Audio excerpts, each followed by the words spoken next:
നമസ്കാരം മക്കളെ, നമുക്ക് പഠിക്കാം. ഇന്ന് നമ്മൾ പായുടെ കൂട്ടക്ഷരമാണ് പഠിക്കുന്നത്. 2 പാകൾ ചേരുന്നതാണ് പ എന്ന പായുടെ കൂട്ടക്ഷരം. ആദ്യം ഒരു പാ വരയ്ക്കണം.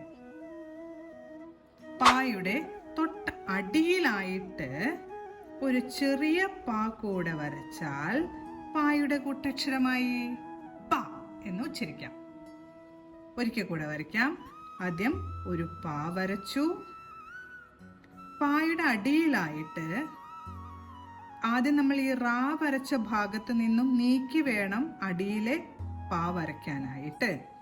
ആദ്യത്തെ പായിൽ നിന്നും കുറച്ച് വലുപ്പം കുറഞ്ഞ പായാണ് രണ്ടാമത് നമ്മൾ വരച്ചത്. പ. പായെ ഒന്ന് ഉറപ്പിച്ചുച്ചരിക്കുന്നതാണ് പായുടെ കൂട്ടക്ഷരം പ. ഇനി നമുക്ക് പാ വരുന്ന വാക്കുകൾ പഠിക്കാം. ആദ്യം പപ്പടം എന്ന വാക്കാണ് എഴുതാൻ പോകുന്നത്. പപ്പടം. പാ വരച്ചു. പ പ. രണ്ടാമത് ഉച്ചരിച്ചത് ഒന്നും കൂടെ ഉറച്ചാണ് ഉച്ചരിച്ചിരുന്നത്. അതുകൊണ്ട് പായുടെ കൂട്ടക്ഷരമാണ് എഴുതേണ്ടത്. പ ടം. എങ്ങനെ വായിക്കണം? പ ഫ ഡം. പപ്പടം. കൂട്ടക്ഷരങ്ങൾ ഉച്ചരിക്കുമ്പോൾ ഒന്ന് ഉറച്ചു ഉച്ചരിക്കാൻ ശ്രമിക്കണം. അടുത്ത നമ്മൾ പഠിക്കാൻ പോകുന്ന വാക്ക് ഉപ്പ് എന്നാണ്. ഉപ്പ്. ഊ എഴുതി തൊട്ടടുത്തായി പായുടെ കൂട്ടക്ഷരം എഴുതി. ആദ്യം പാ വരച്ച് പായുടെ അടിയിലായിട്ടൊരു ചെറിയ പാ കൂടെ വരച്ച് ചന്ദ്രക്കലയിട്ടു. ഉപ്പ് എന്നുച്ചരിക്കാം അല്ലെ? ഉപ്പ്.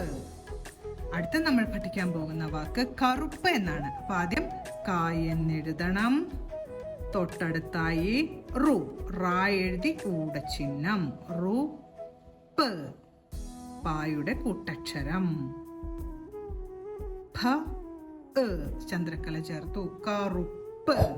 പിന്നെ നമ്മൾ പായുടെ കൂട്ടക്ഷരമാണ് പഠിച്ചത്.